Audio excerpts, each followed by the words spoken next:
Hi, my name is Eli Krantzberg, and in these videos, we're going to be focusing in on and exploring ways of using and abusing Logic 9's new flex editing features in detail. FlexTime editing is a means by which we can manipulate the timing of discrete areas of audio files by having Logic apply either time compression or time expansion to them.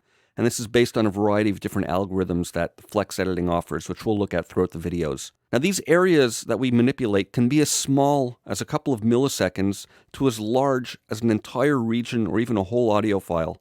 And the timing can be influenced in a number of ways, either in relation to Logic's grid, or in relation to the timing of other tracks, or freely and creatively. And what's great about the way Apple has implemented Logic's flex editing functions is that you only need to dig in to the level of complexity that you need for the task at hand. In other words, you don't have to know how to build an engine in order to drive the car. The flex functions can be used very simply, in fact literally invisibly, or, like peeling away the layers of an onion, you can get deeper into the functions. And we'll look at some real-world examples of all this every step of the way as we explore all these different levels of complexity. To me, flex can be thought of as having three levels of complexity. You can start by just getting in, you turn the ignition key and start driving the car. And this corresponds to using the flex tool. It's the simplest form of flex editing in Logic 9. It works invisibly at the main level of the arrange page, and it's where we'll start in the next video. Now, by invisibly, I mean that when we use the flex tool alone, we're not burdened with unnecessary visual feedback of the underlying complexity of what's going on underneath the hood. Basically, you just click and drag over the waveform. I've had clients in my studio already whose jaws have dropped to the floor with just this simple use of Logic's flexing arsenal. You don't ever have to go any deeper than this if you don't want to, but if you're watching these videos, I'm guessing you want to. The next level after that would be the equivalent of learning how to lift the hood on your car and change the oil, and that's working in flex view, and we'll devote a lot of time in these videos to that. This allows us to create, edit, delete, and manipulate the underlying flex markers that are created in a variety of ways, giving us more precise control over how the time compression or expansion is being applied. And finally, we'll look at building the engine, digging into the transient detection grid algorithms in the sample editor, and learning how to tweak Logic for optimal transient detection across multiple tracks simultaneously, like when we're working with a bunch of multi-track drums. So fasten your seatbelt, get set for the ride of your life, and we're going to get flexing in the next video.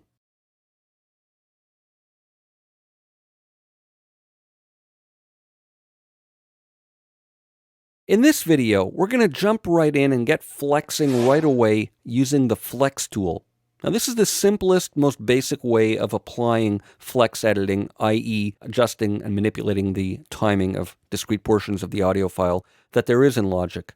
So I'm going to play you a little bit of this vocal file first. I have a multi-track session of a song called Hurt from an indie rock band here, and I'm going to solo this little vocal phrase with the click, and I want you to listen to the timing. Coming from the rain. I want it to be 1 and 2 and 3, and it's a little bit sloppy as it is right now. 3, 4. Coming from the rain. Starts a bit early, etc. Phrasing's a bit behind the beat. We're going to see if we can tighten it up. First thing is to select the flex tool. We can get to it as we can any tool from the regular tool menu up here. It's the last tool. And you can also assign it as your alternate tool, or use escape followed by R. Let me go a bit higher here. Escape followed by R to get to it. So there's our flex tool. Now as I hover it over the waveform, you see the icon change depending where it's positioned. This is the main flex marker icon. You get this icon of a golf tee. It looks kind of like the top of a nail or a golf tee with two little markers on the side. That means it's located above a transient. Now you're going to hear the word transient a lot in these videos. And no, I'm not referring to homeless people who have nowhere to live. A transient is basically a peak in the waveform, and it's used by Logic as a reference point to start or end applying some of the time compression expansion to or from. Now, it doesn't have to be based on a transient, but it's a reference point. So when you position it over a transient, you get this icon with the golf tee and the little two markers on the side. When it's positioned over an area with no transient, you get that kind of icon where it's a solid line, meaning there's no transient there. And of course, you'll get this in the dead spaces like that. So first thing we're going to do is analyze the file. When you have this flex tool and you click on a file for the first time, you're going to get prompted with this dialog box where you need to choose from among several algorithms to analyze the file with, and you choose based on what type of material you have. Let's look at them briefly.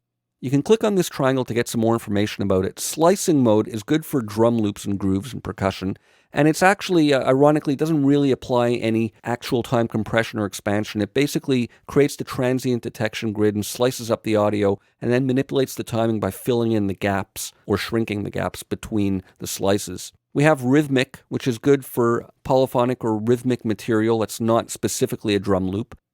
And then we have monophonic, which is good for solo voices or instruments. So a single vocal line or a single guitar line or horn is perfect for this.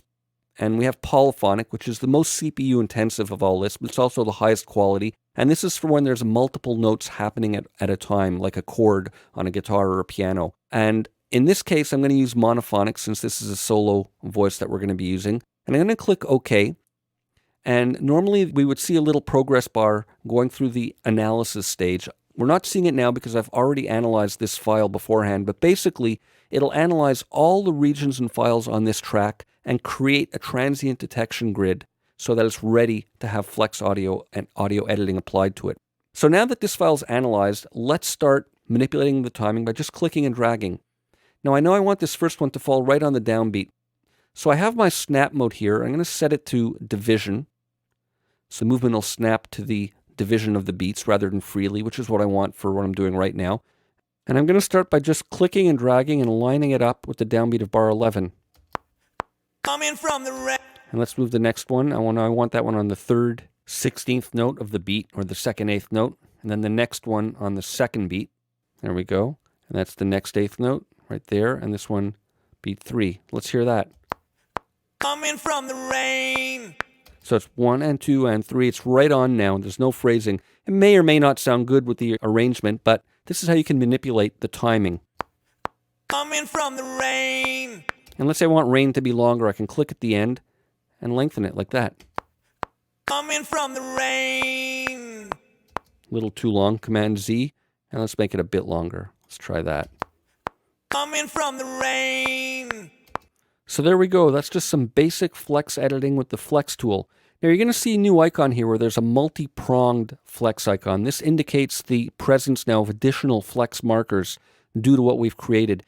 We're not really seeing any of that now. We're just looking at the main levelly arrange window. I don't want to deal with that at this moment. We're going to look at it in the next video and lift up the hood and look and see what we've done underneath here.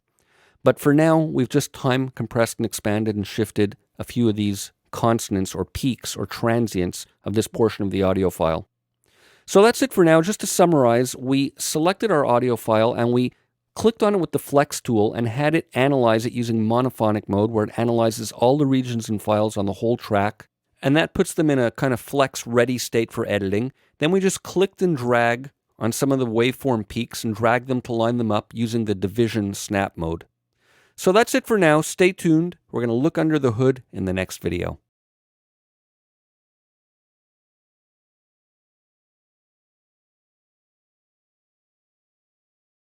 In the last video, we used the flex tool to alter the timing of some of the syllables in this vocal phrase here. Now, when we clicked with the flex tool, Logic created flex markers. This is a new term we haven't looked at yet. Flex markers. And these are flags on the file that indicate the positions of where time compression or expansion is going to start or end. In this video, we're going to use whatever metaphor you want, lift the hood, peel away a layer, lift up the blanket, but we're going to look and see what's happening underneath with the flex markers. Now I'm going to switch back to my regular pointer tool, and we're going to enable Flex View. Now there's a couple of ways of getting into it. You can go under the View menu here and turn on Flex View there, or if you have your shortcuts showing, you can press that button there, or you can use the corresponding key command. Now I want to show you something interesting about working with Flex and the key commands. I'm going to open the key command window here, and I'm going to type in Flex. And there's only one key command associated with Flex editing, and that's to hide show Flex View. So working with Flex is really not about learning a bunch of key commands. So let's enable Flex View, and now we see these flex markers.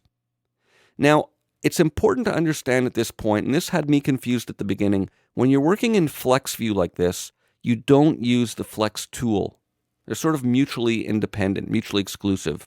The Flex tool is kind of like Flex Lite. It's for when you don't want to work in this view. It's just for quick and dirty, easy, simple adjustments. But when you want to look a bit deeper, you work in Flex View here, and you manipulate the creation and editing of these flex markers manually here in this view, so you do not need the Flex tool.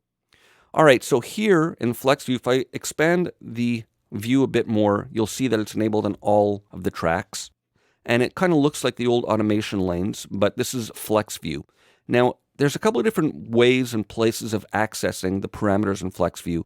You can switch here between the different algorithms, and you'll see two more new ones here that weren't available on our initial analysis. We'll look at those down the road, but these are two sort of special effect algorithms. But you can switch the algorithms here. Now, if I scroll back, you'll see the whole file has been analyzed with the transient detection grid showing in the background here. These faint gray lines are the transients or the peaks in the waveform that logic has calculated. Now I'm going to open the inspector. I'm going to hit I. And let's look at the track parameters. You'll see here that the mode can be switched from this place as well, and it updates dynamically, of course. And each time you switch modes, there's a couple of extra parameters, in this case one, that dynamically update and become available to affect how the algorithm works. In the case of monophonic percussive, preserves some of the quality right around the transients so that the attacks are sharp and clear. And let's hear what our section here sounds like with percussive enabled. Coming from the rain. And without it, Coming from the rain. not a huge difference, but I just wanted to show you that each algorithm has an additional parameter or two that controls its behavior. Let's hear what it sounds like in slicing mode. Coming from the rain. No, not quite as good. You can even see visually here how the different algorithm calculates the way we stretch that syllable. So this isn't an exact science. You need to sometimes experiment with the different algorithms and see which works best. Coming from the rain. Coming from the rain. That's actually probably the best one. And this one has its own parameter. Now, we mentioned in the earlier videos that this flex editing is a track-based process, meaning that when you enable Flex View, it analyzes all the regions and files on the whole track and puts the whole track into flex editing mode based on that algorithm. But you can also exclude specific regions if you want to. Let me zoom the display a little bit so we can see a bit more of the arrangement. There we go. And I'm going to separate the region here based on the cycle boundaries. Command with the / separates it like that. So now we have some additional regions to work with. And you'll see now in the region parameters that there's a flex checkbox for each region. So you can disable regions on a region by region basis. So now this region before it is still flex enabled, but this one, flex, is disabled. And if we play it now, let's listen. Coming from the rain. It's back to its original. Let's put flex back on. And there we have our alterations. So you can selectively include or exclude specific regions from having flex applied, but there's one caveat to be aware of. When you switch modes here, it'll recalculate all the regions and files on the entire track again, regardless of what you have excluded here. So you have to make sure you select your algorithm first. Like, for example, let's say I'm going to disable flex for that first region and now switch it to monophonic. It recalculates them all again and enables that one again. So you'll have to make your selections again. So important to be aware of that. And the other thing I wanted to show you in this video is how to enable Flex View for all the tracks simultaneously. I don't want to do it right now, but if you hold your Shift key down and select one of the modes, it'll automatically analyze and apply it to all the tracks in the arrangement. And you can do the same thing here in the track parameters. You can Shift click and select from there, and it'll apply it to all the tracks at once. So just to summarize, we can get into Flex View either from the shortcut menu up here by key command or from the view mode over here. And when it's enabled, you don't need the Flex tool. They work separately. Flex tool is kind of like Flex Lite, and this is the more meatier version where you can get in and manipulate the flex markers on their own rather than having them being created automatically by means of the Flex tool. And once we're in Flex View, you can control the algorithm from here as well as in the track parameters where there's an additional parameter or two that becomes available depending on the mode you're in. And you can specifically include or exclude specific regions from the region parameter box here but it's important to select your algorithm first, because if you don't, when you switch algorithms, it recalculates and turns on FlexView for the entire track again. So that's it for now. Stay tuned. Next video, we're going to dig in and start working with flex markers.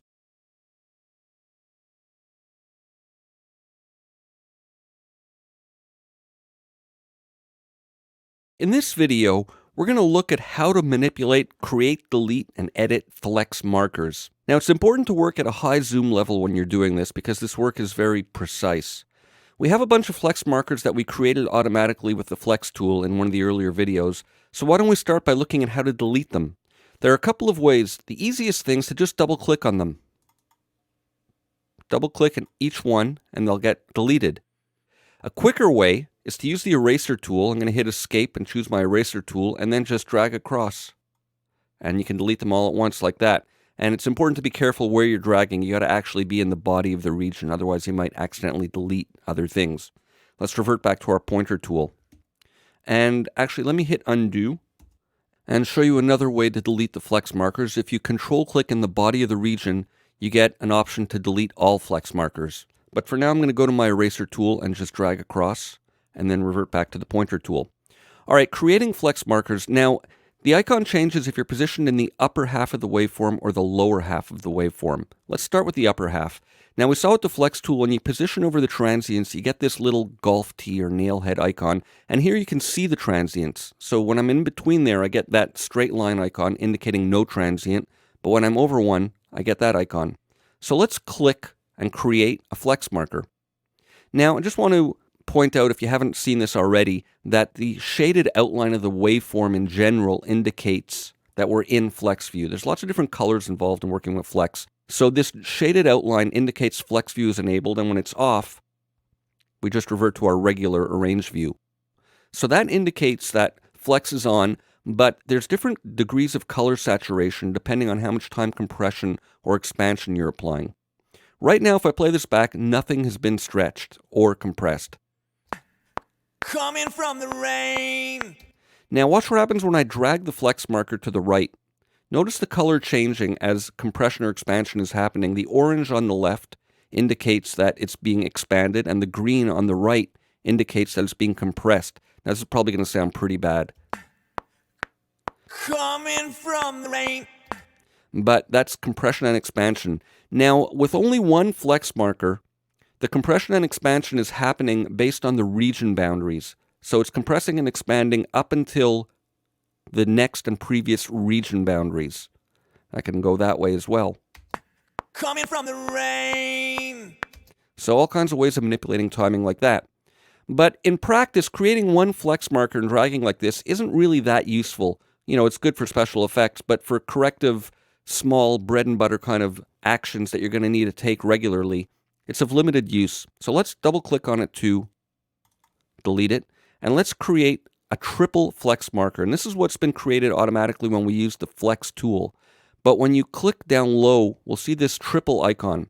Now what happens is when I click, it'll create a flag right on the transient and then one on the next and previous transient. So let's say I click right there. It creates one right where I clicked and the next and previous transient. And that way, I can click and drag this flex marker and compress or expand based on the boundary of the next or previous transient. Coming from the rain. Coming from the rain. So it acts as a boundary and allows you to recorrect the timing of the specific little chunk of audio that you're working with. Now you'll notice now that my movements are snapping to the division because of my snap value up here, but I can override that as I can any movement in Logic by holding down Control or Control and Shift to get finer resolution. So that movement works similarly.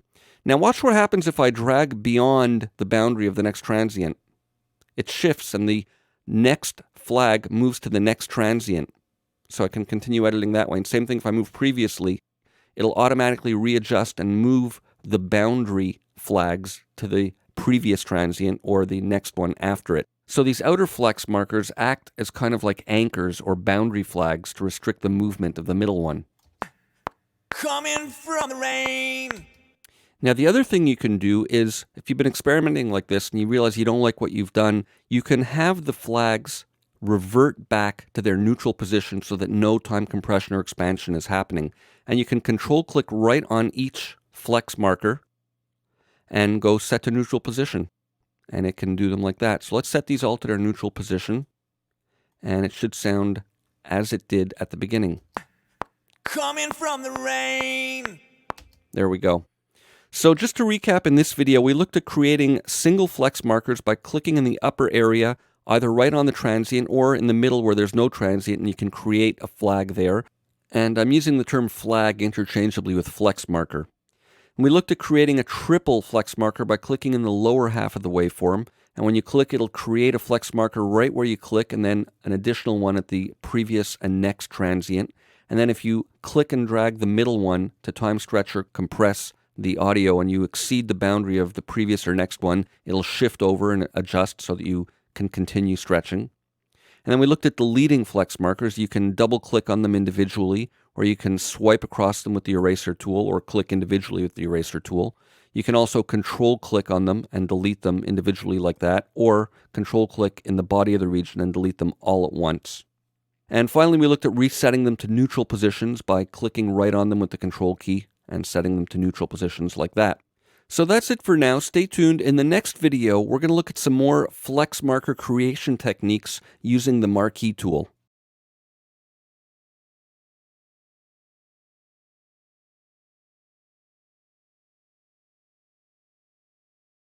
In the last video, we looked at creating, editing, and manipulating flex markers. In this video, I want to look at the marquee tool and how that works with flex mode. Now I have it set to my alternate tool, so I can just hit my command key and toggle back and forth between the marquee. Now I'm going to create a selection here with the marquee tool. Now watch what happens when I create a selection like this and click in the bottom half and start dragging.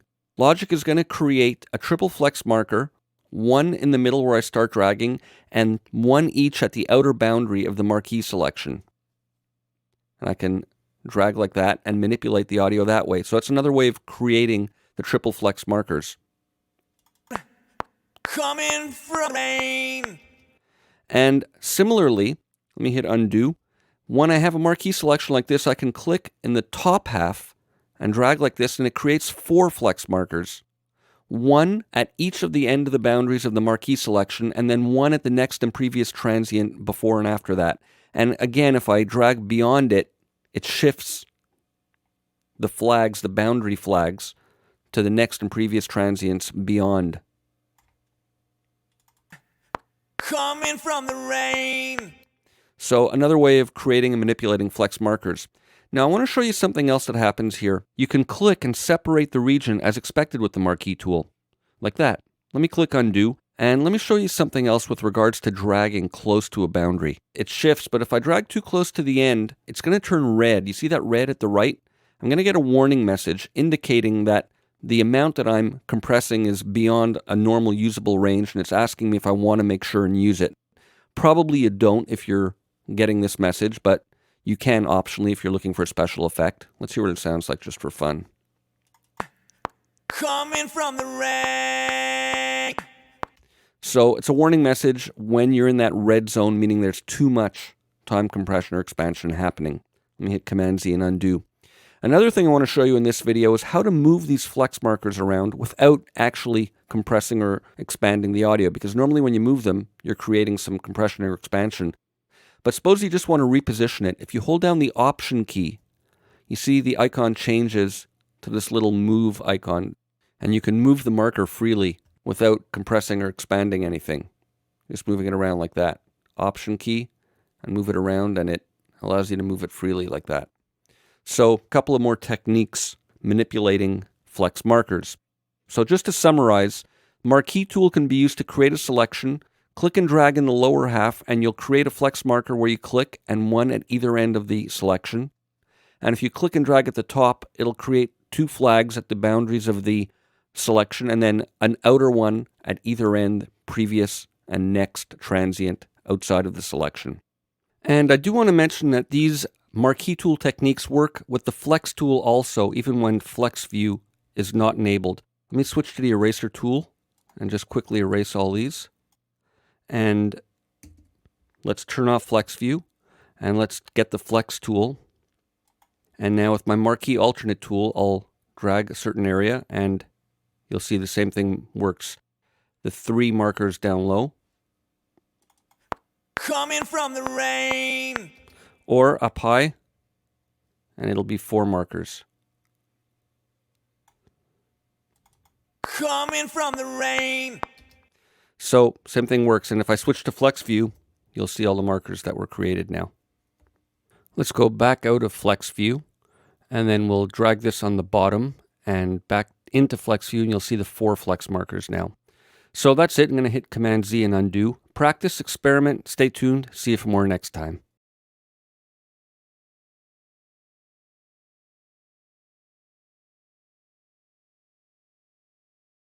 We've looked at creating flex markers in a number of different ways in the last few videos. And in this video, I want to focus in on slicing mode because it works a little bit differently than the other modes and it offers some unique possibilities. I'm going to play you the section of the song Hurt that we have here to work on. I'm going to play it with the click in the background and you'll hear the timing isn't right on. And listen closely at about bar 12 when the drum groove comes in. I got some hurt I can't explain. You left your mark on me. I got some hurt I can't explain. Coming from the rain.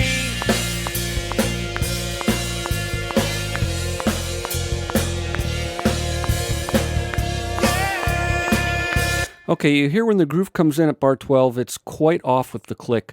We're going to look at quantizing multi-track drums down the road. I don't want to get into that right now, but what I've done is I've bounced down the drum track, starting at bar 12. I've bounced down 4 bars of it and created a little stereo file of the 4-bar drum loop.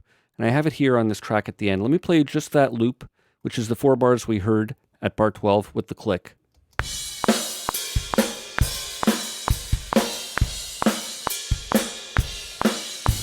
Let's see what we can do with this now. I'm going to cycle these 4 bars, and I'm going to open the inspector. Now let's turn on flex view. I'm going to hit Command F, which is my key command for it, and I'm going to put this into slicing mode, and it'll analyze the file. There, just did it really quickly. And let's zoom in on this. Now we see here the transient detection grid in the background. This is nothing we haven't seen before. If I play it right now, it's going to sound the exact same. But it's pretty off with the click. Now, we can do a number of things, but the first thing I want to do, the easiest thing and the most dramatic thing, is to quantize this. Because now that we have this transient detection grid, we can actually quantize it to regular MIDI quantize values, and the quantize flip menu appears here. And all I need to do is choose a value. I'm going to jump to 8th notes. This is a pretty straight ahead groove. And watch as I release the mouse, watch the slices line up. You see they shifted a bit and lined up with the transient detection grid. But we're seeing a new type of grid now. These solid white lines, those are quantized markers, indicating that this region has been quantized. Let's listen to this now.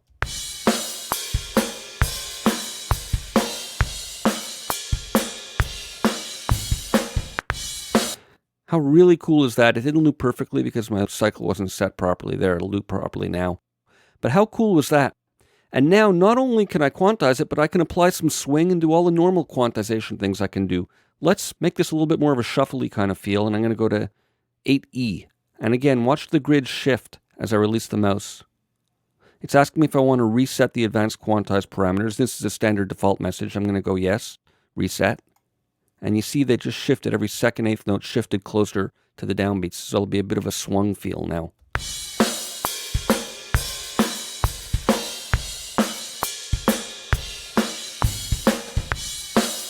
So how cool is that? And I, of course, do also have access to some of the advanced quantization parameters. We can quantize by percentage using the strength value. It defaults to 100%, of course, but you can drag down to get less of a resolution of quantization and preserve more of the original feel. I'm going to leave it at 100 for now. And Q range is very important. It's not particularly relevant to this groove in particular. This is fairly straight ahead. But if you have some grooves with more nuanced little buzzes and rolls and fills and things, you can adjust some Q range to exclude some of that from getting quantized. I find generally for this type of material, a value of about a 30-second note is good for excluding standard type of fills. Let me set it back to 0. But I want to show you some other interesting things you can do in slicing mode. In the track parameters, you'll see there are a couple of unique settings available for slicing mode. Now we have fill gaps. If I take this off, you're going to hear a little bit of a sort of a silence between each of these slices. Let me play it like this again just to refresh your memory. And now without it. So you hear some of those gaps aren't being filled properly. So it defaults to having it on and it works nicely for filling the gaps. But we can also have a slice length shorter than 100%. Now when I drag this down lower, this is automatically going to go off. So let's put a really short slice length just for a special effect, and we'll hear a kind of gated sound now.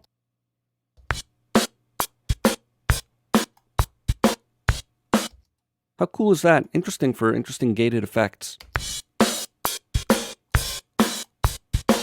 All kinds of uses for sidechaining and whatnot. Maybe we'll explore some of them later. So you can set the slice length there, and there's a decay parameter which dictates how long the gap being filled is going to be sustained for. Again, when this is anything under than 100%, the decay parameter is grayed out.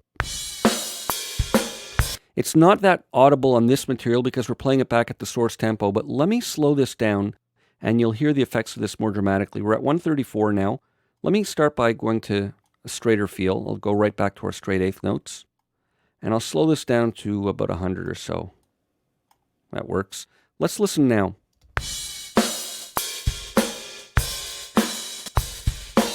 So now we're filling the gaps. Listen with it off and less than 100%. But with it all the way on and filling gaps enabled, let's play with the decay time. I'll start really low. So it's still pretty staccato sounding. And let me put it all the way up. Much more legato sounding. So the audio that it's using to fill the gaps with has a longer decay so that it's less of a choppy sound when you're stretching like this.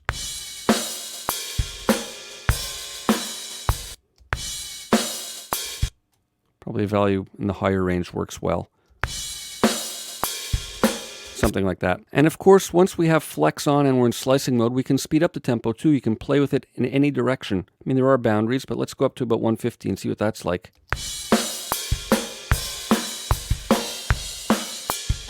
Still works really well.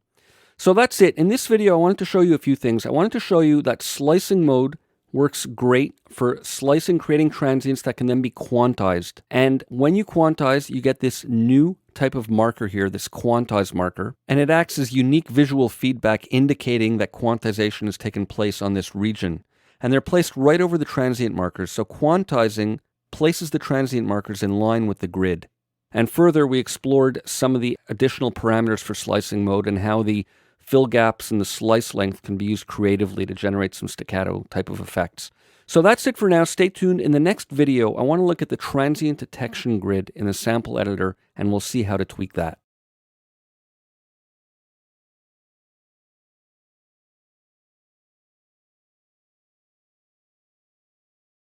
In this video, we're going to peel away that last layer. We're going to dig under the hood and look at how the engine is built. And we're going to look in the sample editor window and examine the transient detection grid and how we can manipulate it. So far, everything we've been doing in FlexView by enabling these different modes has automatically generated the transient detection grid for us underneath here. But let's dig in and see how we can control it ourselves. I've turned off quantizing and we're back to our regular unquantized version of this little loop. And I'm going to hit W to open the sample editor. Let me zoom a bit, and here we see the loop, and we see the transient detection grid by means of these lines here. Now we see it because the transient detection editing mode is on here by means of this button, so I can turn it on or off like that. Now if it's off like that, you get your regular sample editor view, and you can turn it on there or under the view menu, transient editing mode. Now, once it's enabled like this, there are a number of ways that we can influence the creation and placement of these transient markers. The easiest way is with this plus and minus button. They automatically reduce or increase the sensitivity in the transient detection. As I click on the minus button, you'll see transients being removed. And you can see by the waveform that the strongest peaks are preserved, and as we lessen the strength, it removes the transient markers from the weakest or weaker peaks. And the same thing works in reverse. And generally for this type of material, you can pretty much eyeball it and see where the main important transients are. Now if I start clicking too much, we're going to get transients where we don't really need them. So generally, this kind of transient detection, increasing and decreasing the strength, works pretty well. But suppose that we want to create them manually or move them. Well, there are a number of things we can do. Let me zoom in here, and let's see what we can do. We can create transient markers with the pencil tool. So let me hit my escape key and call it my pencil tool, and we can create a transient marker. Let me actually click the minus button to decrease the sensitivity a bit, because I want to show you how the pencil tool works. All right, let's say I click near a transient here. I'm going to click there, but when I release the mouse, it'll snap to the nearest transient. In that case, it found one a little bit closer to the middle there, but let me snap around there and release it, and it snaps right to the transient. Again, I'm not right on it. I'll release it, and it's snapped right to the transient. Now, if I snap it in the middle, or rather click it in the middle somewhere where there's no obvious transient nearby, it'll remain where it is, but it'll snap to the zero crossing. All right, now let's say I want to get rid of these. Well, I can use my eraser tool, the same way we can in the arrange window. So let's go back to the pencil tool and put one in here, and it's snapped right to the beginning. So you can create transient markers with the pencil tool, and they'll snap to the nearest transient if you're nearby, or to zero crossings if you're not, and you can erase them with the eraser tool. Now, the pencil tool also switches to a move tool. When you get close by, if you're still in pencil tool mode, it'll turn to the move tool, and you can move them manually like that. And if you're in the pointer tool, it'll also function as the move tool. So best to work with the pencil tool, since it does both. You can automatically create them and then move them without having to switch tools. Let me switch tools, speaking of switching tools, to the eraser tool for a moment. Back to the pencil tool, and let me create this one on the zero crossing. There we are. So important to understand that the move tool allows you to move the transient markers manually. But for now, they're lined up to the grid, to the transients rather, so I'm going to leave them there. Now let's say we want to addition the area between these slices to make sure that we have these transient markers located in the right spot. In this type of material, we can eyeball it pretty accurately, but it's important to be able to listen also. Let's go back to the escape key and the tools and click the solo tool. There's a couple of ways of doing this, with the solo tool or with the regular pointer tool. Let's look at this way first. What I can do is click right in the middle of two transients, and it'll addition that for us.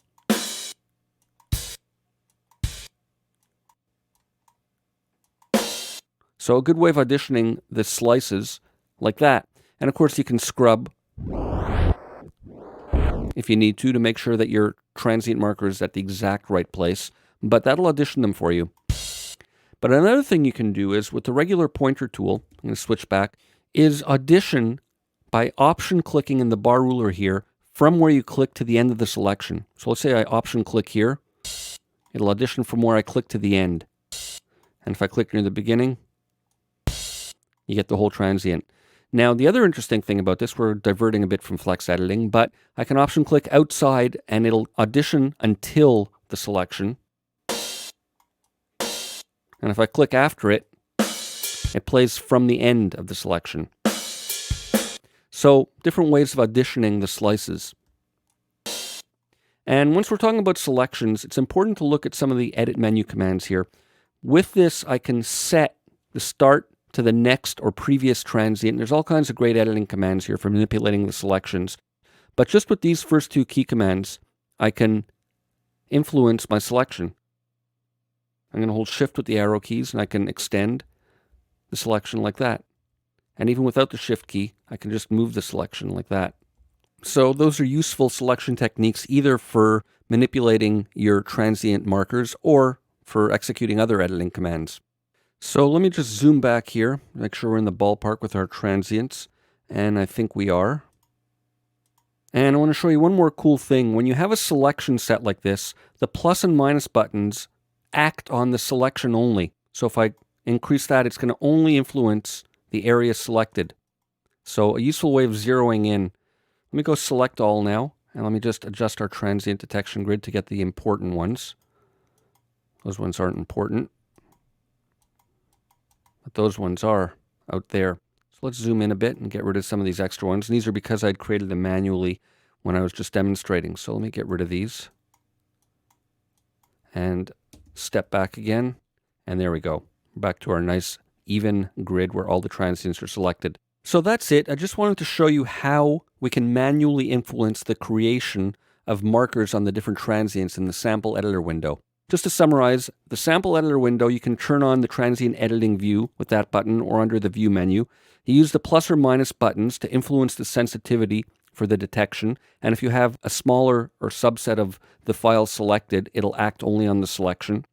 You can create transient markers with the pencil tool, and if you're near a transient, it'll snap to the transient when you release the mouse, and if you're in the middle, it'll snap to a zero crossing.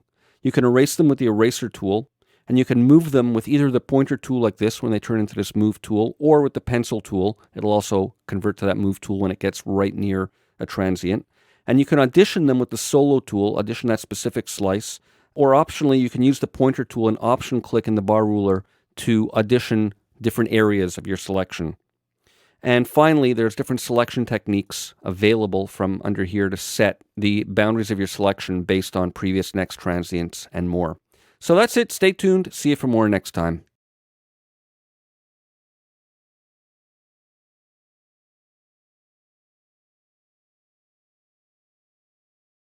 In the last video, we looked at taking a short 4-bar section of a stereo drum mix and putting it into slicing mode and then quantizing it.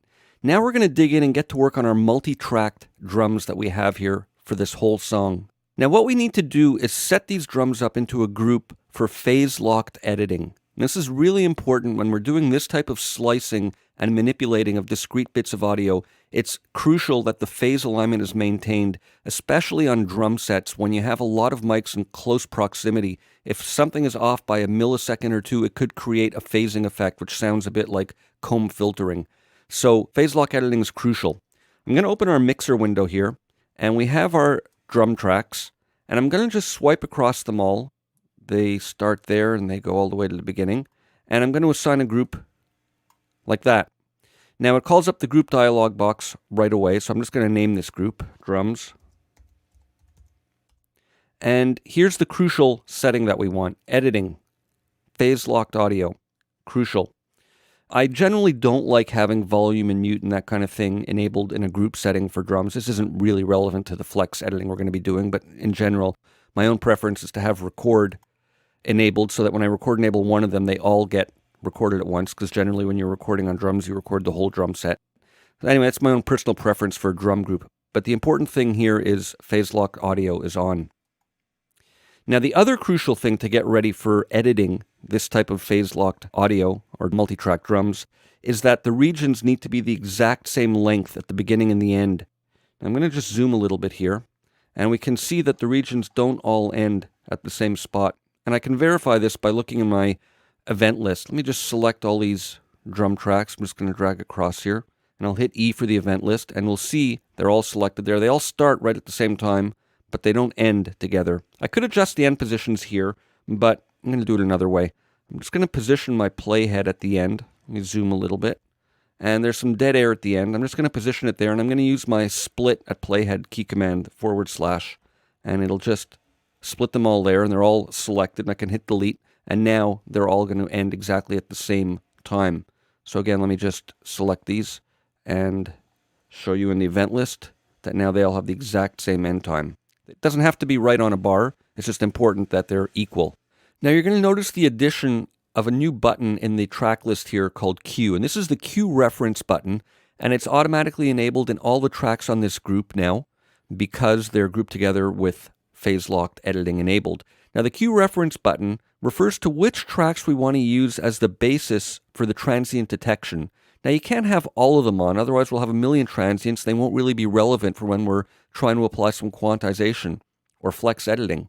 So the thing is to choose, in this kind of case, something like the kick and snare, to choose the right tracks that have strong pulses that can be best used as the basis for creating the transient detections. So I'm going to disable the Q button, the Q reference button on all of these, other than the snare track. Let me resize this. Yeah, that's the snare bottom. Other than the snare and kick track. So those will be used as the basis for creating the transient markers now. That's what we want. So now Let's enable slicing mode, and it's going to analyze each of the files in the group. It'll take a moment. It's going through each one. And once it's done, we're going to see all the transients indicated on all of these regions based on the transients that exist in this kick and snare track. There we go. So now the last thing we need to do to get ready is to go in and just examine the kick and snare and make sure in the cue reference track that the transients are where we want them. So let me hit W to open up our sample editor. And here we have the kick track selected, and I'm going to zoom a little bit.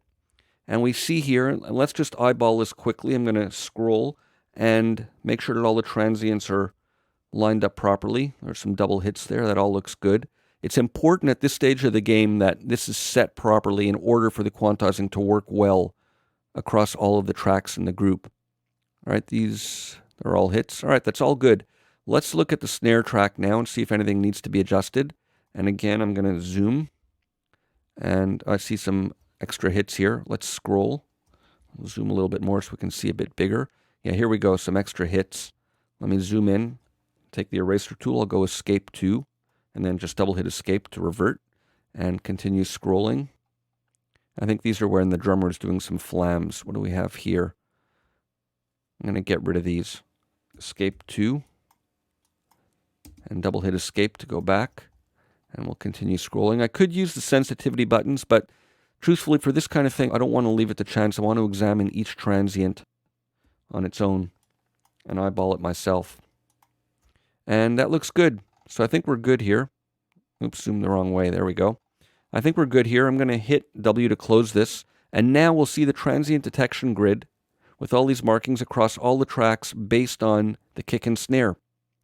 So that's it for this video. Stay tuned. In the next video, we're going to give a listen to this against the click and hear how off it is, and we're going to see how we can fix it using flex markers and some quantization. Stay tuned. See you soon.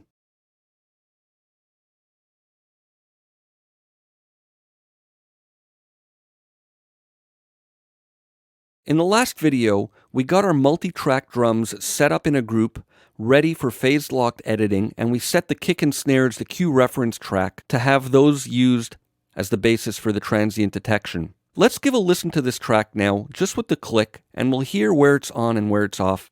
I want to solo the drums. I'm going to open my mixer for a moment. I've subgrouped them all out to a unique bus, and I'm just going to solo that bus, and let's listen to the track with the click.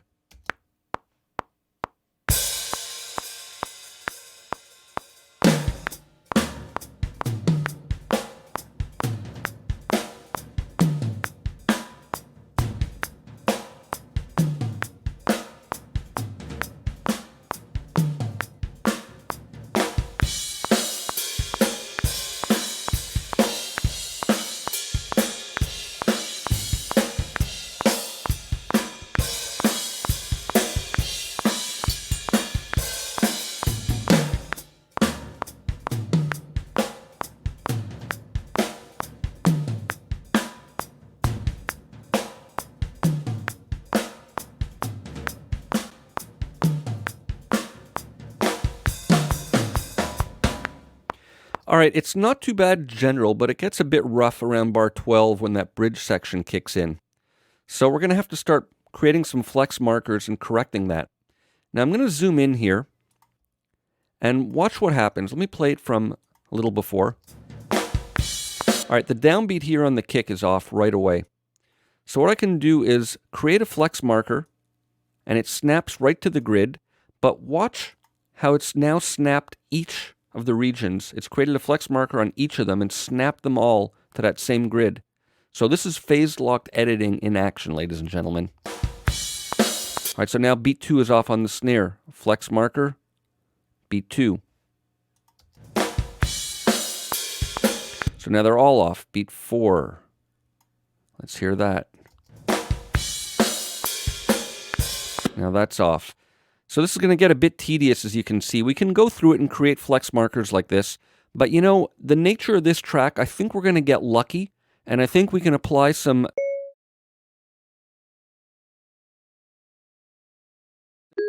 played, but not exactly.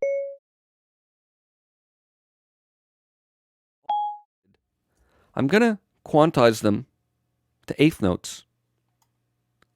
So now it's just snapped all the transients to all the eighth notes. Let's listen to this now with the click in isolation again.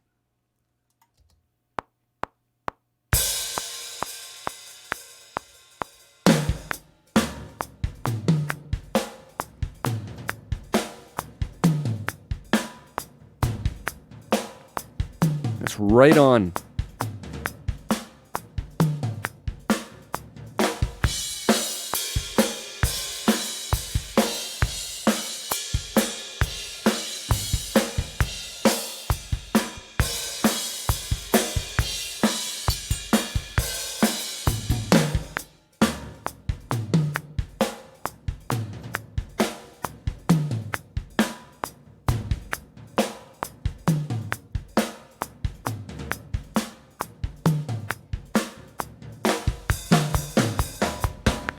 If Logic made flex editing any easier or better, I'd be out of a job. There's hardly anything to do here. It's doing it all for me.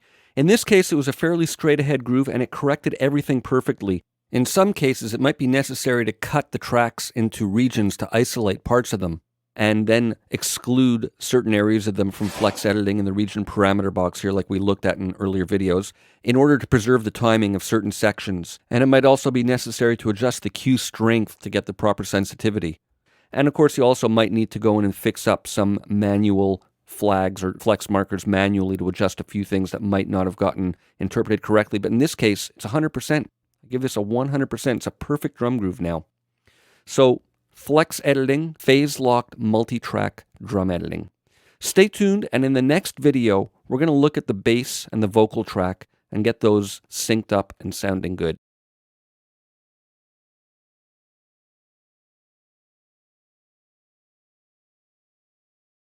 In the last video, we quickly and easily quantized our multi-track drums to eighth notes, and they're sounding great with the click.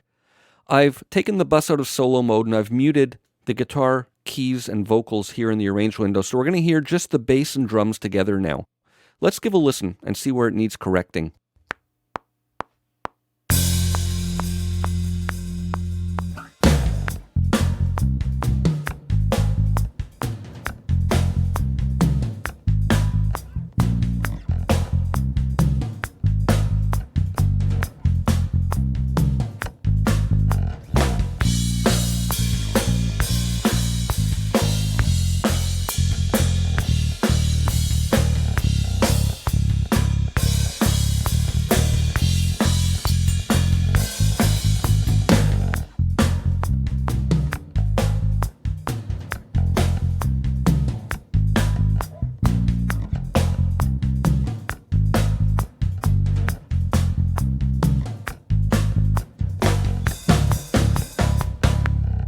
Alright, so it's not bad in general, but it's rough around this bridge section at bar 12.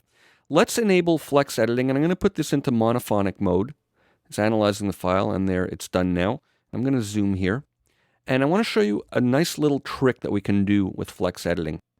Let me back this up, and I want to listen from bar 11. Alright, what we can do is line up the flex markers that we're going to create here to the transients on the drum tracks. So rather than create them and snap them to the grid in the bar ruler like we've been doing in earlier videos, we can snap them to transients on adjacent tracks either right above or right below. So let's start with beat 4. I'm going to create a flex marker here, and right now it's snapping to the grid on top in the bar ruler, but if I drag it above over this waveform, you see this line turns yellow here. I can snap it right to that transient. And let me move the playhead out of the way, and let's do the downbeat and snap it right to there. Let's go through and do each beat. This type of part, it's easy to see the beats because they're fairly percussive attacks.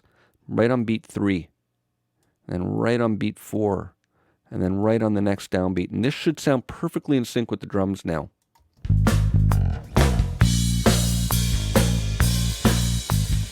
Let's continue lining them up. It'll probably go fairly quickly. I could probably hard quantize this track and it would probably work, but I preferred this to preserve some of the nuance and feel and just quantize the areas that we need to.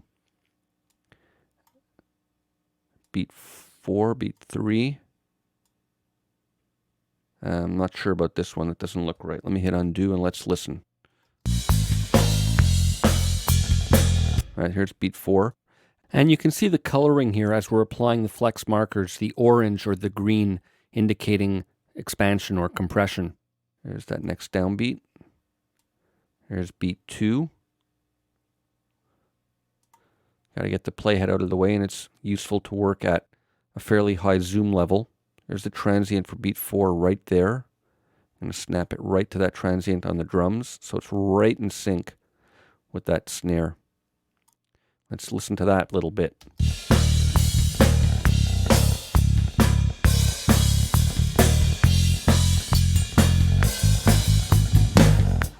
It's not bad for the rest of it. Once we synced up those beginning ones, the rest seemed to fall into place. Let's just put some main markers in. I'll just do the downbeats since it's fairly tight. There we go.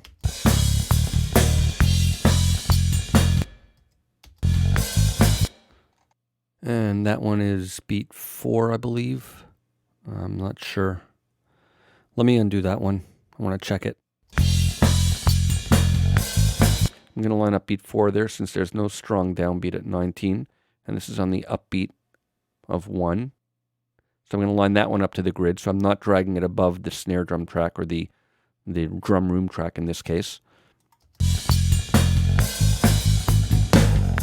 And I'll just line up a couple of these strong pulses here just as I'm seeing them. But we're pretty much in sync now. Downbeats.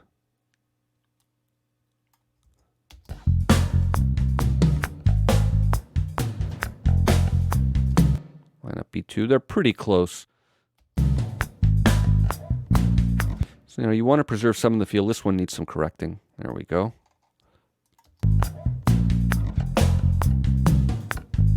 That one needs some correcting.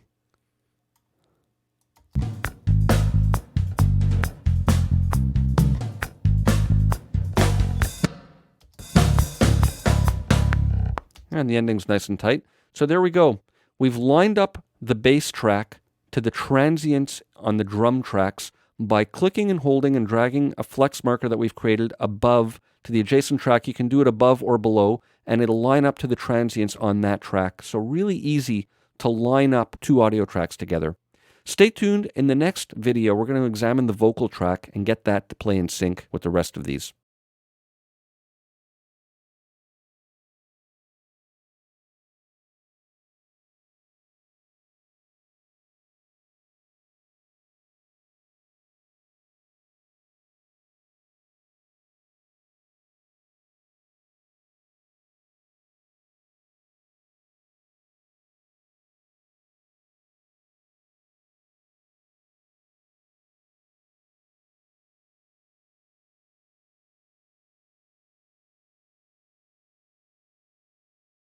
In the last video, we time corrected some of our bass part, and in the interim, I've fixed up some of the beginning. I added a few more flex markers just to tighten a few things up on the intro.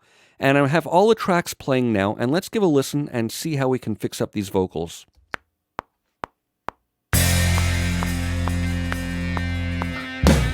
I've got some hurt I can't explain.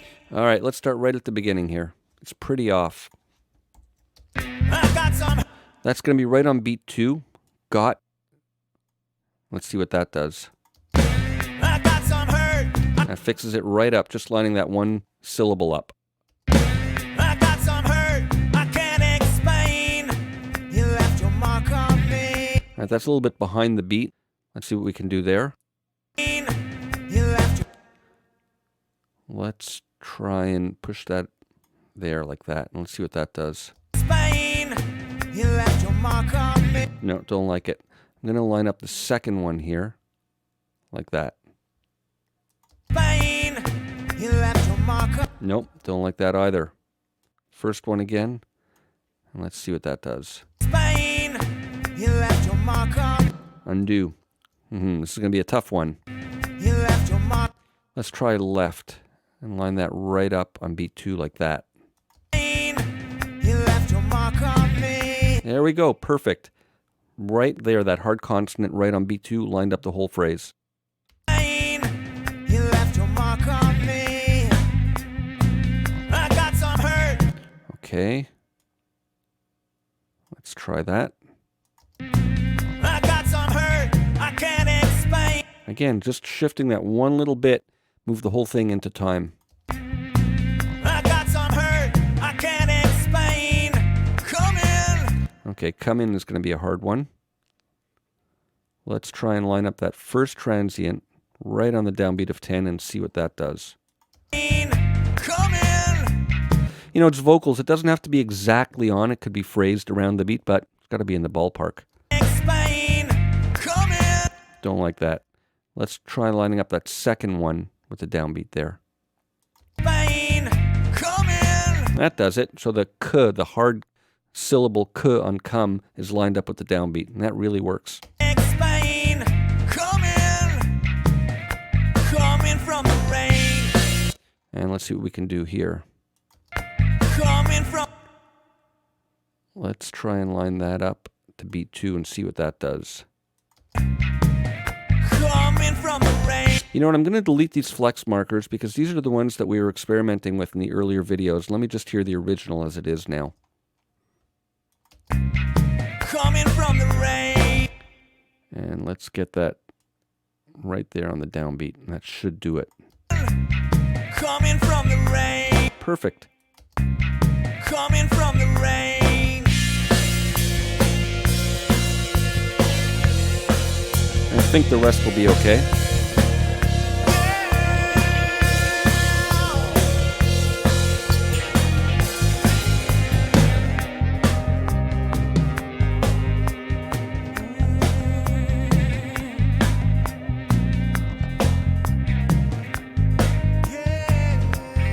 Those little obligatos are sort of free, so they're fine. So there you have it, ladies and gentlemen. Flex editing. How quick and easy was it to fix up this whole arrangement? So, flex markers. Learn them, love them, use them. Stay tuned. In the next video, we're going to get creative and start abusing some of these features.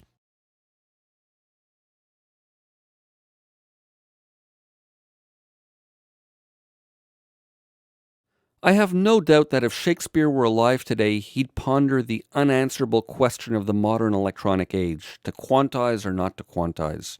Well, fortunately, it doesn't have to be an either-or choice, and flex editing gives us more flexibility than ever before in getting the best of both worlds. I'm going to play you a little track I put together. There's some live multi-track drums and a couple of sequence tracks, and there's an open section in the middle here, and I want you to listen to this track with the click playing in the background.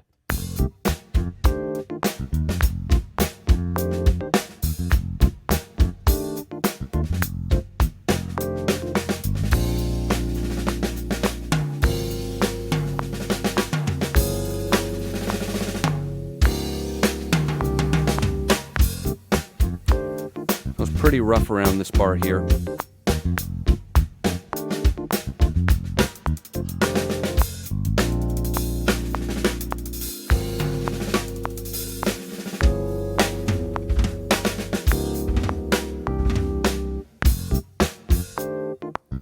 Not bad overall, but a little rough in a few places. But the problem is if we quantize it, we're going to lose all those nice rolls and grace notes and things that we have in these open sections.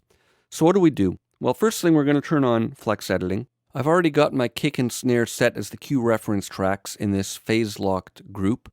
So I'm going to put it in slicing mode and let it do its analysis. There's 5 of them, the 2 overheads, the kick, the snare, and now the hi-hat.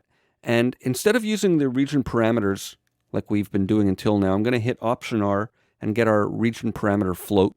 And we can open up the advanced quantization parameters there, and we can position this wherever we want. So what do we do now? Well, we can quantize it to 16th notes, but it won't sound particularly good in the middle here because we'll lose all our subtlety and nuance, and those rolls will sound kind of jagged and unsmooth. The trick is to quantize to a low value and use cue range. That's where this parameter comes in really handy. Now what it does is it allows you to either include or exclude notes that fall within a certain number of ticks from the grid from having quantization applied to them. Now, cue range works in either negative or positive values. For what we're going to do now, we want to use positive values. So let me zoom in here. I'm going to position the cursor around there. I'm going to zoom. Oop, that was the marquee tool. Wrong key command. Here we go. There we go. So keep an eye on all the transient markers. I'm going to put this to quarter notes. And well, let's select that first. There we go. And as you would expect, things get quantized and we see the quarter note quantized mark.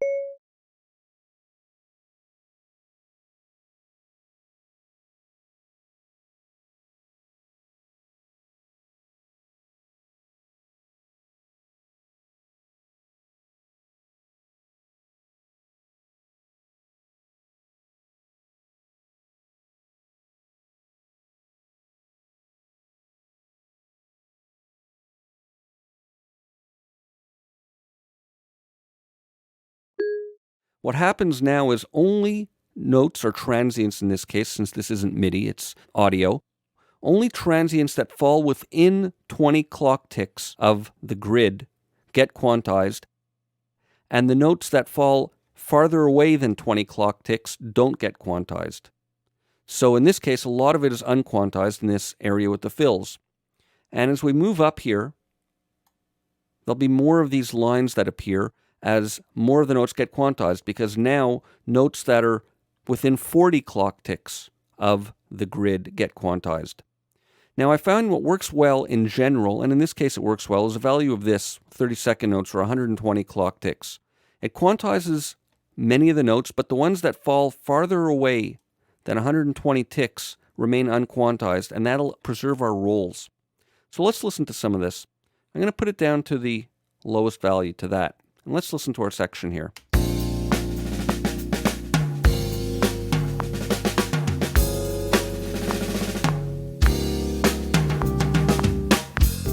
It's still rough, especially around that bar. Now let's go to 30-second notes.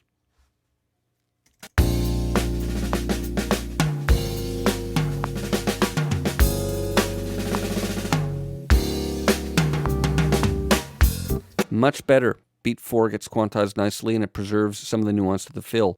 So there's some of that human sloppiness that's still preserved, but it's much better. Now let's say we try 16th notes. Or let's try 8th notes, something even more dramatic. It just shifted that. I bet the rhythm of that fill is going to change now.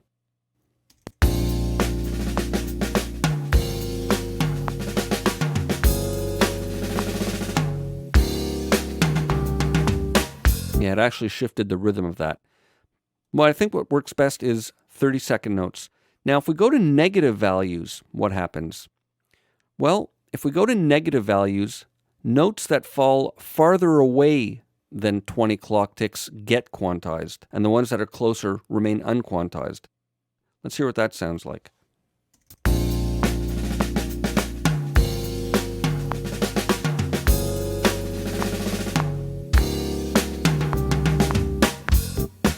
Subtle difference, but I think I like better the positive value of 30-second notes. But that's an overview how Q range can allow you to preserve some of the nuance. So the trick is to select as low a value here as you can get away with, and then set your values here for what you want to get included and excluded in the quantization. And as I say, positive values here mean that anything that falls farther away than 120 clock ticks won't get quantized.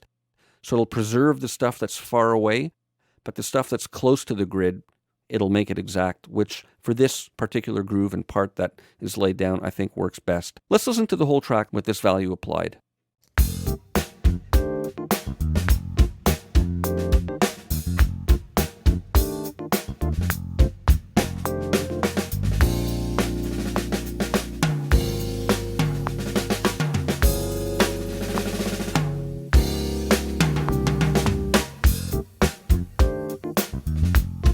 See the little nuance there got preserved. Little hi-hats got preserved.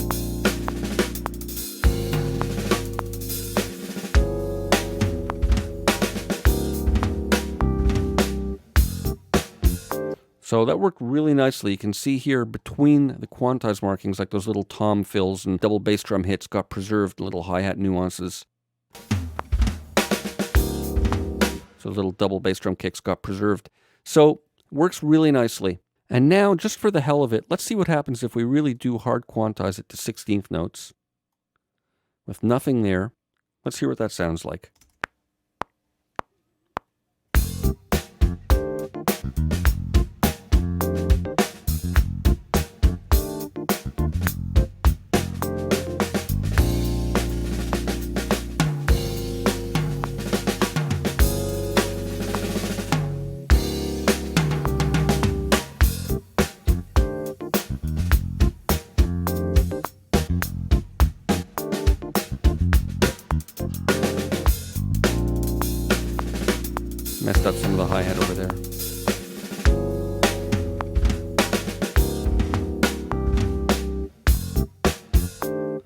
So it messed up some of our nuances here. It worked pretty well, actually, but the lower you go here, the more you're going to preserve of your original feel, and then you set here your fine-tuning.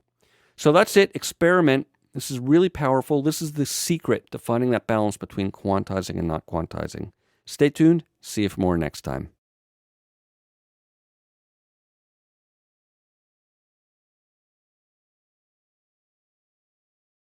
You can slice them, you can dice them, you can slap them, you can chop them. Forget boring drum loops. We're going to make them exciting in a way that they've never been before.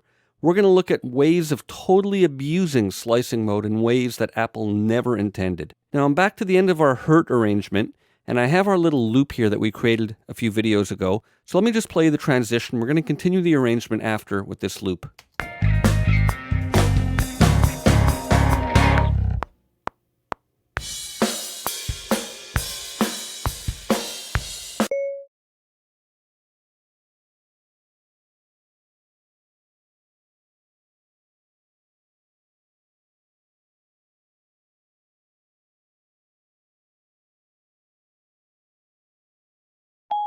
Parameters here that are unique for each mode. Let's start by selecting our duplicated track. I'm going to lower the level.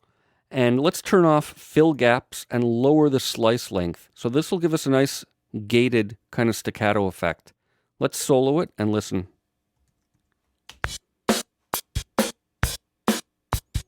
All right, good. And now let's offset it a bit. I have my snap mode set to division, but I'm going to use my key command Option and the right left arrows to nudge by my division value, or rather nudge by my nudge value. And I have it set to... Let's take it out of solo mode. Let's try another one. I'll lower the volume. Let's make it a bit more staccato. And I'll solo it again. All right, that's one thing we can do. Let's take our original and copy it again to a third track. Let's go there and put slicing on, lower that.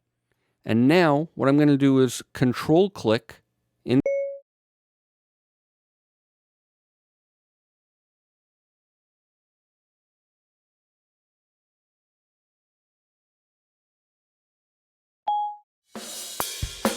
But what I'm going to do now is open my event list, and I'm going to go up one level, and it has all of these selected, since that's what I have selected here.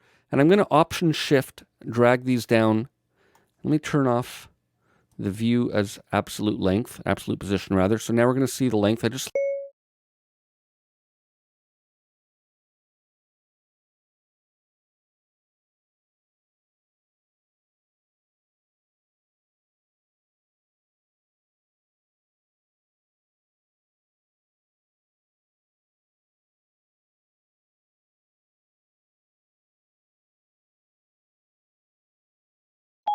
We're going to slow down, and let's hear what that sounds like.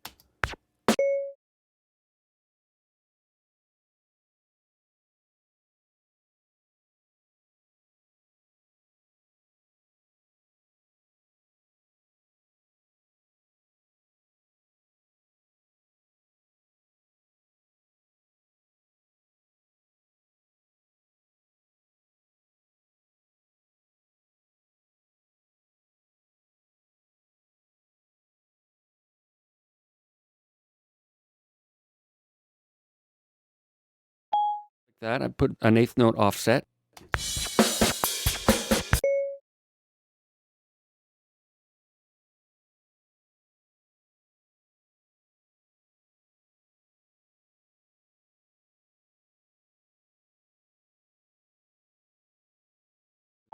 By moving some of them.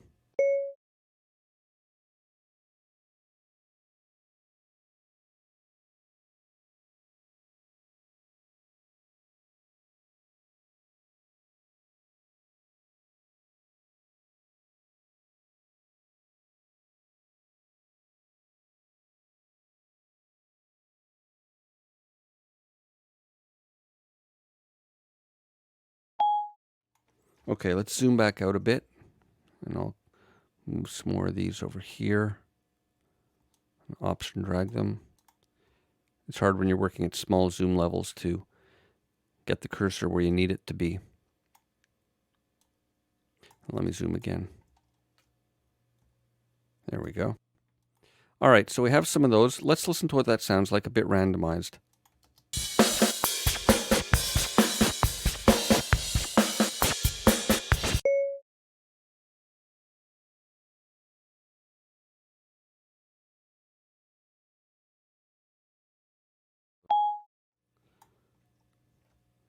I'll copy and paste.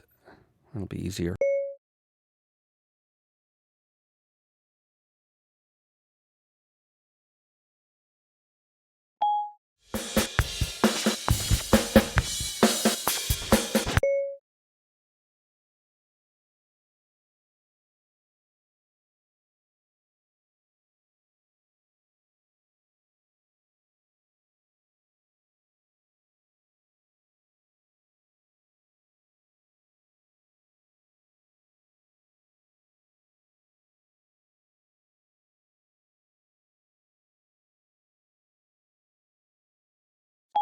Some work better than others, some don't, but that's what makes it random, and that's what makes it cool, and that's what makes it not boring.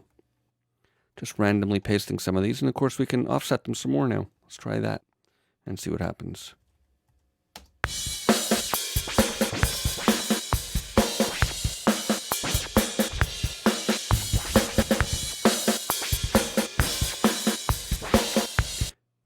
Let's try mute.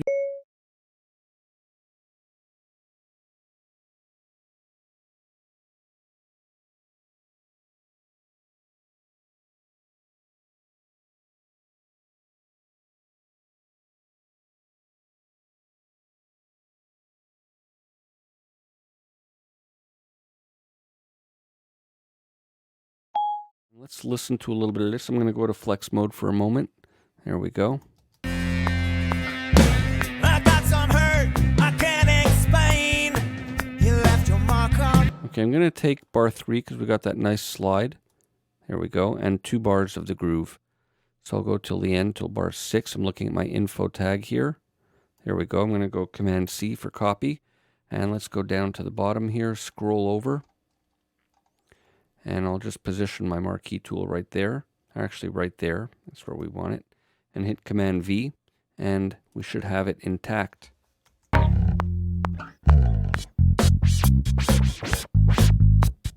right, let's get to work here. Flexing the bass track. I'm going to delete some of this beginning part. Let's put this into slicing mode.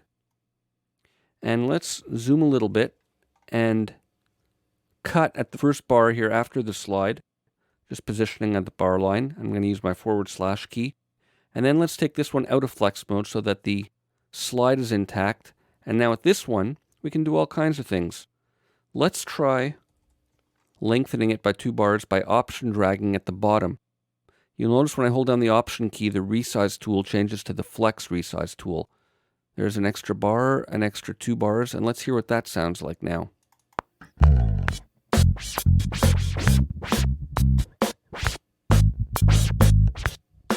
Not bad, interesting effect.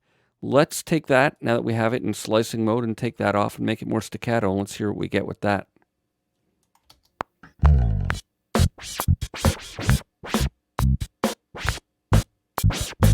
I'm going to leave it up all the way, and since we've doubled the time, it's not quite on, so let's create some flex markers and just line it up with some of the beats. It's only a 2-bar pattern, so it won't take long. I'm going to do them all. But I think you see where I'm going here. Fun with flexing and fun with slice. And use this in ways other than corrective implementations like Apple designed it for. This should be nice and funky now. Let's listen to that.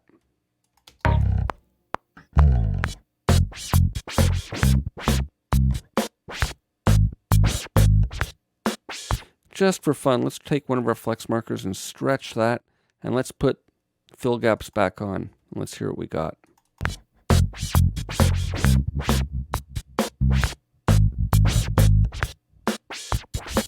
So you see all kinds of random kind of rhythms you can generate here. No, don't like that one. Command Z, undo. All right, so I think you see where I'm going here. Slice, dice, chop them all up, have fun. Slicing mode offers all kinds of unique rhythmic possibilities. Stay tuned, and we're going to have some more fun with some more of the other modes in the next video.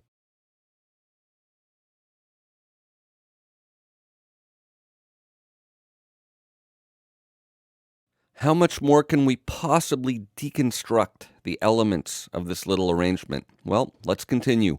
We're going to look at the flex mode called tempo phone. And this is based on an old machine that played with pitch and speed, and it creates a kind of granular synthesis effect. Some mechanical noises and artifacts are introduced, and it's meant deliberately to be used as sort of a sound design tool to create artifacts and interesting sounds. So let's see what we can do. I'm going to grab some of our guitar part. We have a nice sustained note at the beginning. And let me grab right at bar 2. And I'll grab 2 even bars of that. And we'll see what kind of havoc we can create with that. Command C, let's copy. And let's scroll to our new section here. And I'll take one of our new tracks and hit paste. All right, so right now it's not flexified. Let's turn on our flex view. There we go. There's nothing enabled there. Let's just listen to it.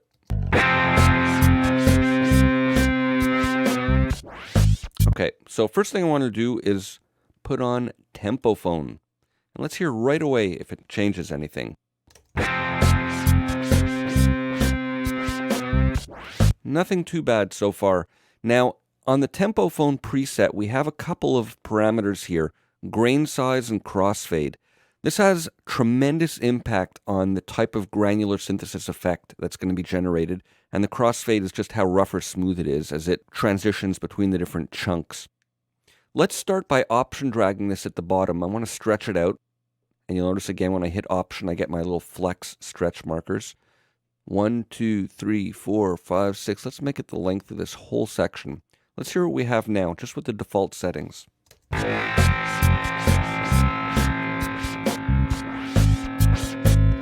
Let's play with grain size.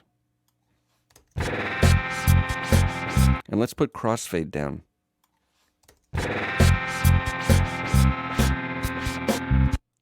And this goes up to a value of 500 and down to a value of 0.1. Let's go a bit higher and see what it sounds like. Let's make it interesting. Let's put some flex markers in. And let's start doing some stretching. This is where we're going to generate some interesting artifacts. Let's hear what we have now.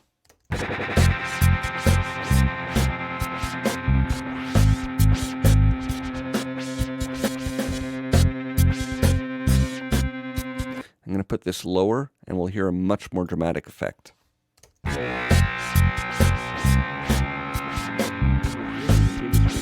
An ingenuity applied to food production over. So our flex markers serve to generate different types of granular effects. Let's stretch it that way. Let's really go dramatic. Now we're going to get some dramatic pitch effect in there. Let's listen.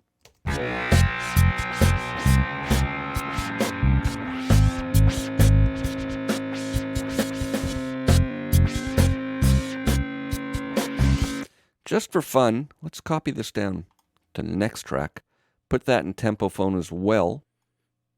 And let's remove all the flex markers. I'm going to control click and go delete all flex markers. And it goes right to the original length. Let's lengthen it, but not as much. Let's say 1 bar only. And put some different flex markers in. And stretch it uniquely. And let's just copy this a second time. And let's see what we have with the two of them together. I'll pull the volume down and we'll adjust the parameters here so we can get some interesting interplay between the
to.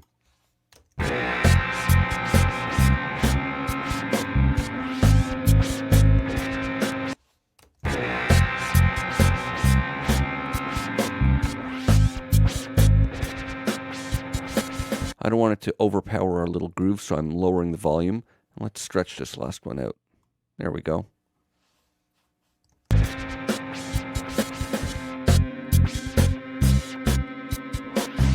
Alright, so we've got a nice dissonant little bed underneath here.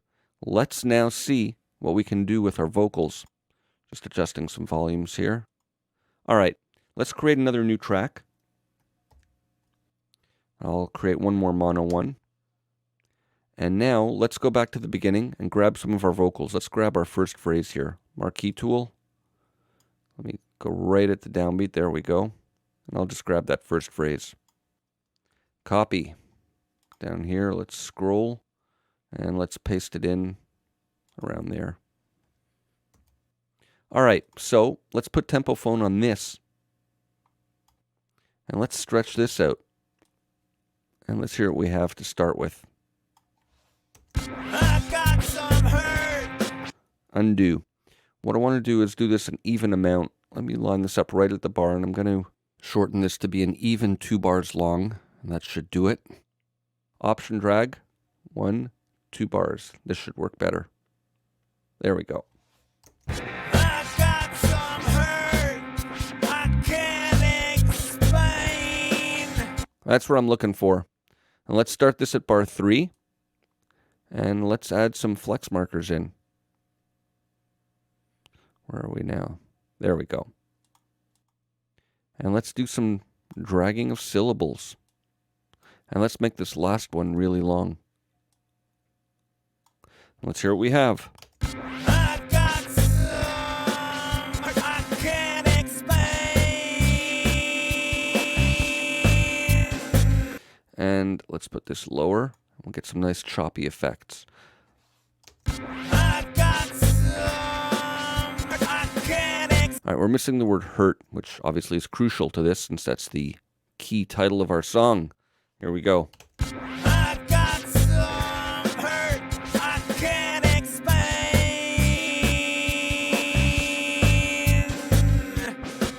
Fun with tempo phone.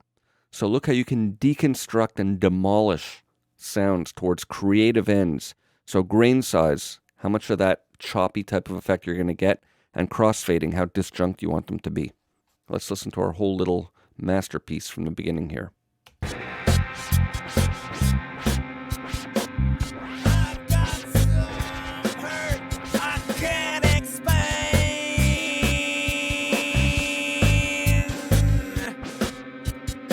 One more little change. You can't help but keep playing with this stuff.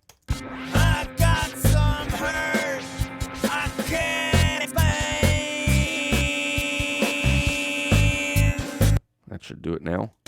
I can't explain. How freakishly awesome and cool is that? Tempo phone, I call it tempo fun, but more flex madness. Stay tuned, and we'll continue this deconstruction in the next video.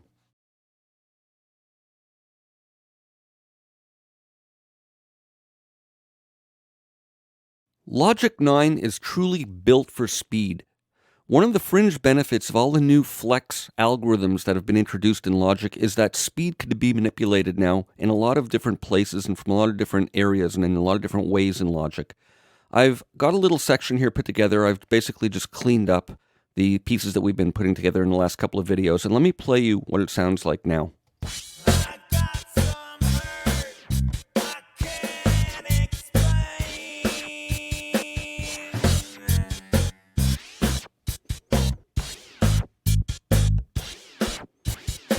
All right, now because all of these regions are flex enabled, we can alter the playback by just changing the tempo in our transport. Let's slow this down. Let's try something around there and see what that sounds like. I got some hurt. I can't explain.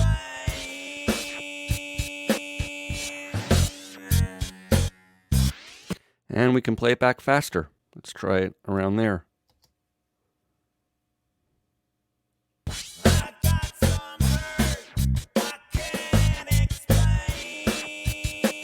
And we'll go back to our source tempo.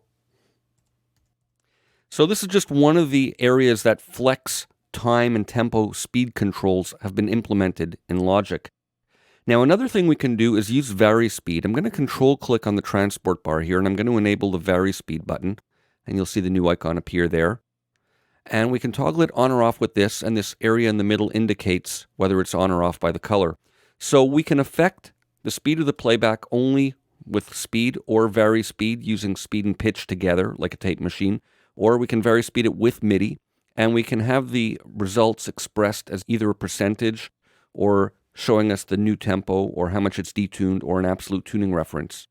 So right now we're viewing by percentage, so let's increase the percentage to speed only. It's not very much, 4 or 5%. Oh, that's a little too much. Let's try that.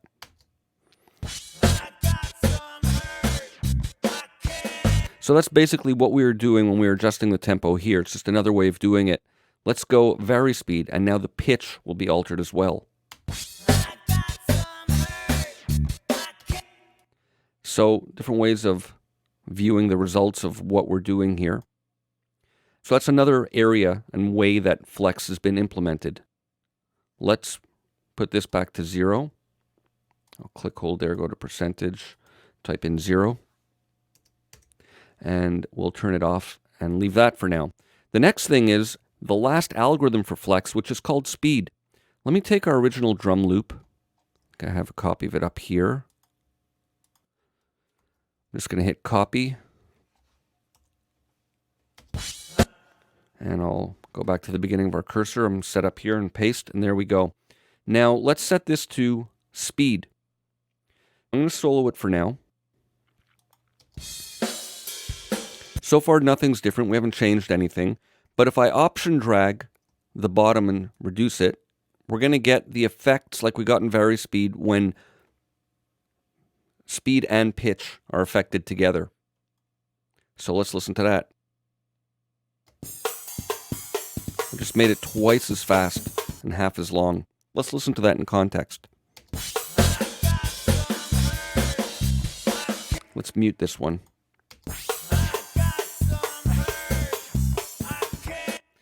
I don't know if it's the most musical result, but I think you get the idea of how it works. Now we can also create flex markers here and manipulate the timing like we do with other ones, but the speed and pitch will get altered as a result. So let me put in some markers. There we go. And I'll alter that, and let's solo this and listen. So you hear how the pitch and speed got manipulated.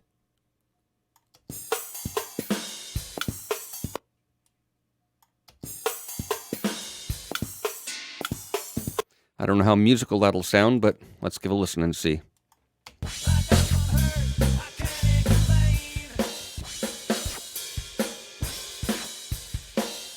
So you see how that can work.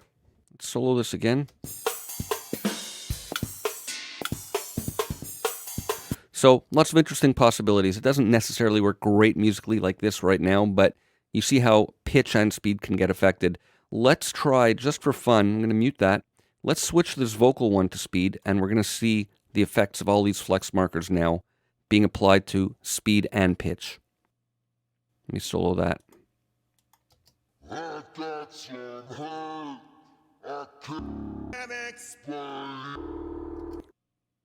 And let's hear it in context.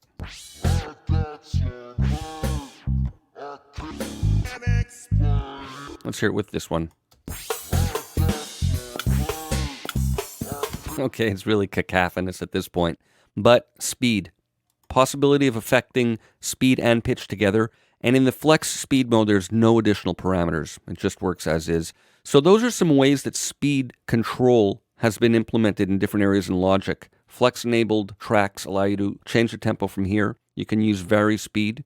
And when you import files into Logic, it'll import tempo information. So you can bring in tempo information that way. So that's it for this video. Stay tuned. I have one last thing to show you in the next video, a really cool new feature that's been implemented in 9.0.1, which frees us up even more from the tyranny of tempo, grids, and speed. See you soon.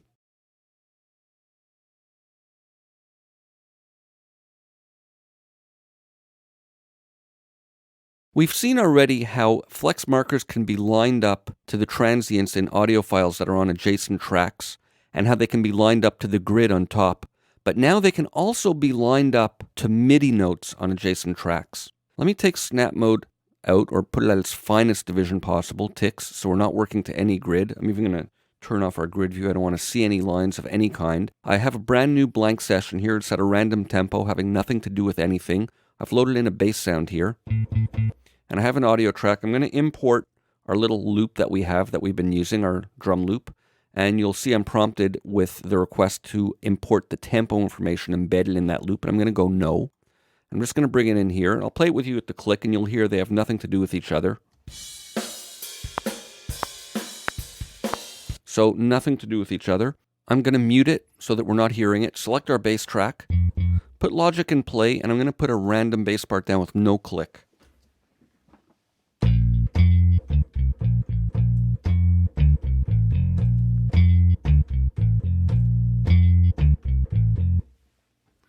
Hit stop and go Control asterisk. So there we have our MIDI part, and we have our loop underneath. Let me unmute it, put this into slicing mode. Let's drag it to somewhere in the ballpark of the first beat, and let's zoom in a little bit more, and let's line these up with flex markers. So I drag above, it turns yellow, and it snaps right to that MIDI note.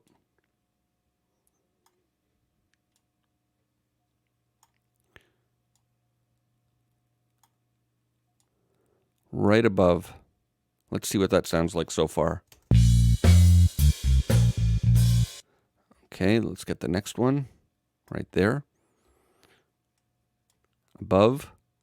And so it's not snapping to the grid, but to the MIDI note. Let's hear from the beginning. Let's go there. Beat 4. I think that's the downbeat. I'm losing track here. Let's listen. Let's go back here.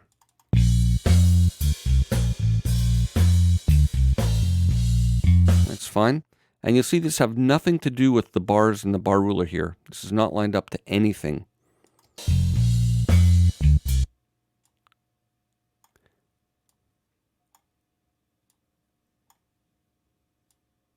I think that should do it. There's beat 2, snapping right there. If I go there, it'll snap to the grid, but there it's snapping to the note. Let's hear that. Oops, put on cycle mode by mistake. There we go, we're almost near the end.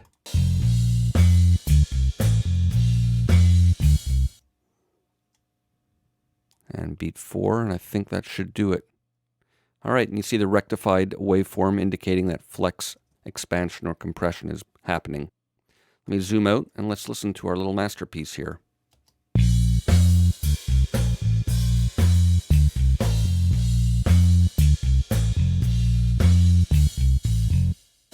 So how perfectly cool is that? And if I play it with the click, you'll see they have nothing to do with each other.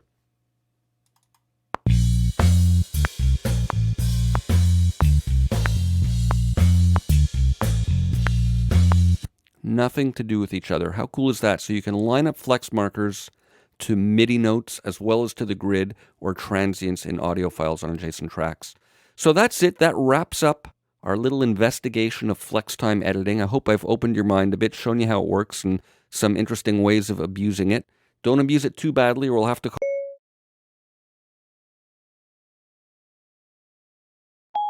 great music, and God bless.